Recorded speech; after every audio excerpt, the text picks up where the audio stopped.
आज धेरैजना साथीहरूले मेरो फेसबुकमा धेरै कमेन्ट गर्नुभयो अस्तिको भिडियोमा र त्योमा म के भन्छु भने चाहिँ धेरै साथीहरूले के कुरो गर्नुभयो भने चाहिँ दाइ मेरो गाउँमा हेम्पहरू पाउँछ, पुरै अल्लोहरू पनि पाउँछ, त्यो कसरी सोर्ने होला, कसरी निकाल्ने होला र तपाईँले भाउ कति दिनुहुन्छ, काठमाडौँ पुर्याउनु पर्ने हो कि कहाँ पुर्याउनु पर्ने हो भन्ने धेरै प्रश्न गर्नुभयो क्या।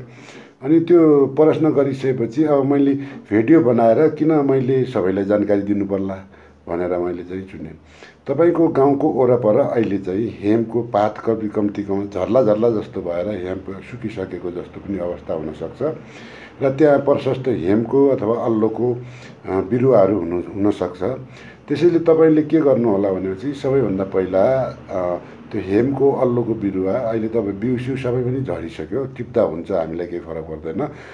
अल्लो र हेम्पको प्रक्रिया करिब एउटै हो, एउटै किसिमको जङ्गलमा पाउने बिरुवा हो। त्यसैले अब त्यसलाई सङ्कलन गर्नको लागि तपाईँले त्यसलाई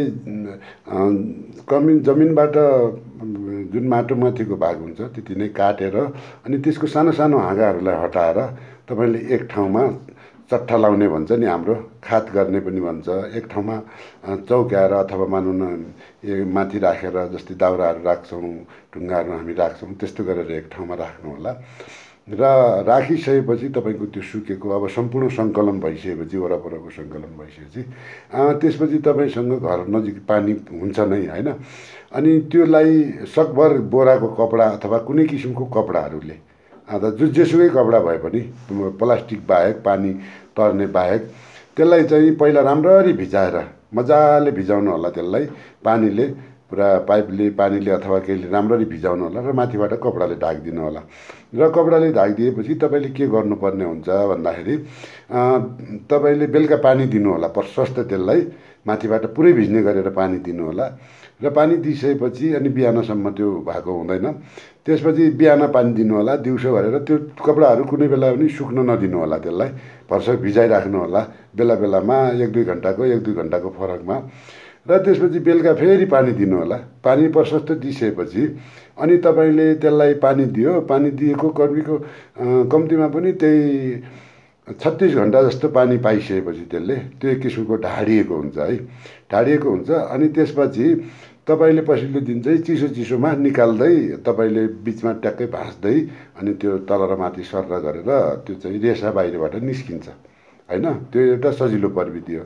त्यो रेसा निस्किसकेपछि अनि तपाईँले त्यो रेसालाई सङ्कलन गर्नु होला र अब कता चाहिँ त्यस्तो तरिकाको राम्रोसँग रेसा आउने स्थिति भएको देखिँदैन भने तपाईँले अझै पनि त्यो डाँठबाट रेसा झिक्न गाह्रो हुने अवस्था अथवा रेसा टुटिसकेको अवस्था, बिचमा आदि टुटेर त्यो डाँठसँगै रह्यो भनेपछि फेरि यो भिजेको रहेनछ भन्ने बुझ्नु होला, त्यसलाई फेरि राम्ररी भिजाउनु होला।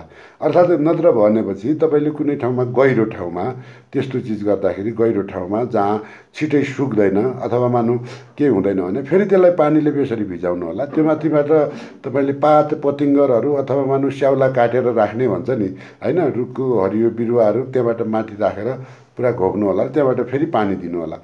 त्यो भनेपछि जब त्यो पुरा तरिकाले पानी पुरा खाइसकेको हुँदैन, त्यो डाँठले पनि खाएको हुनुपर्छ, जसले गर्दा हाम्रो निस्किराखेको हुँदैन।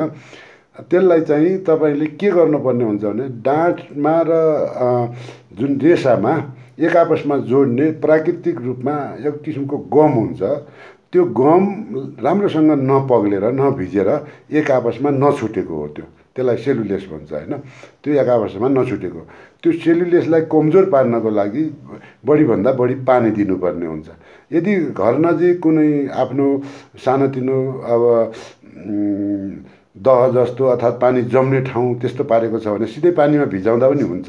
पानीमा भिजाउँदाखेरि तपाईँको 36 घन्टा भिजायो हुन्छ भनेपछि त्यसरी माथि अर्को ठाउँमा छुट्टै ठाउँमा पानी दिनु परेको खण्डमा अलिक बढी पनि लाग्न सक्छ है, कतिको पानी पायो भन्ने कुरोमा भर पर्छ त्यो। अनि त्यसलाई भाँचेर हुन्छ कि बिचमा अब हँसियाले कुनैले चिरेर सर्लक्क वरपरको निकालेर हुन्छ कि होइन, त्यो सर्लक्क गर्दाखेरि त अब तपाईँको ठाउँ अनुसारको अलिकति सेलुलेस फरक हुन्छ। उच्च हिमाली क्षेत्रको अलिक छिटै निस्किन्छ भनेपछि जति तल हुन्छ बेसीको हुन्छ त्यो चाहिँ सेलुलेस बढी हुन्छ क्या, त्यतातिर बढी भएको हुँदाखेरि त्यो सर्लक्क निस्किँदैन।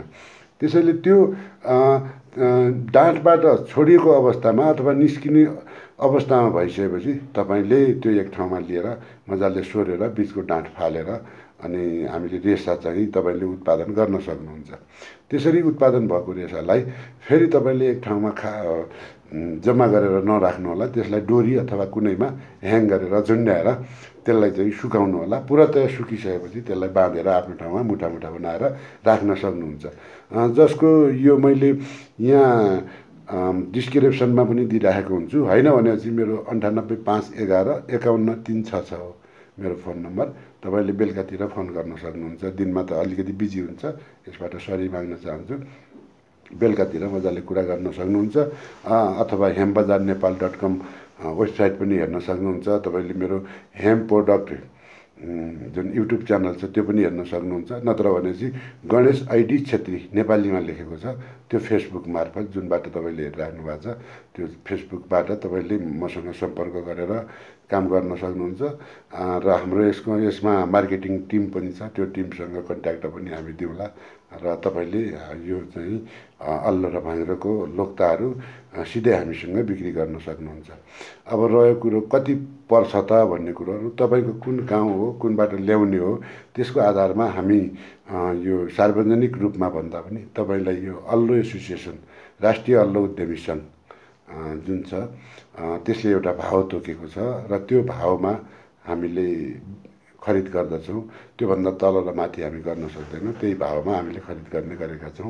यो चाहिँ सार्वजनिकै रूपमा पनि छ। गाउँमा सरदर किसानले पाउने रेट भनेको तपाईँको 90 देखि 110सम्म हो। तर अब हुम्ला जुम्ला जस्तो दुर्गम क्षेत्रको ठाउँको किसानहरूले त्यति नपाउन सक्छ, किन भन्दाखेरि बाटोमा ल्याउँदै भाडा बढी भएको हुनसक्छ। त्यसैले तपाईँले चाहिँ कुनै प्रविधिमा अलिकति बुझेन भनेपछि मलाई चाहिँ यसैमा कमेन्ट राख्यो भने म उत्तर दिन सक्नेछु। धन्यवाद। हस्त नमस्ते।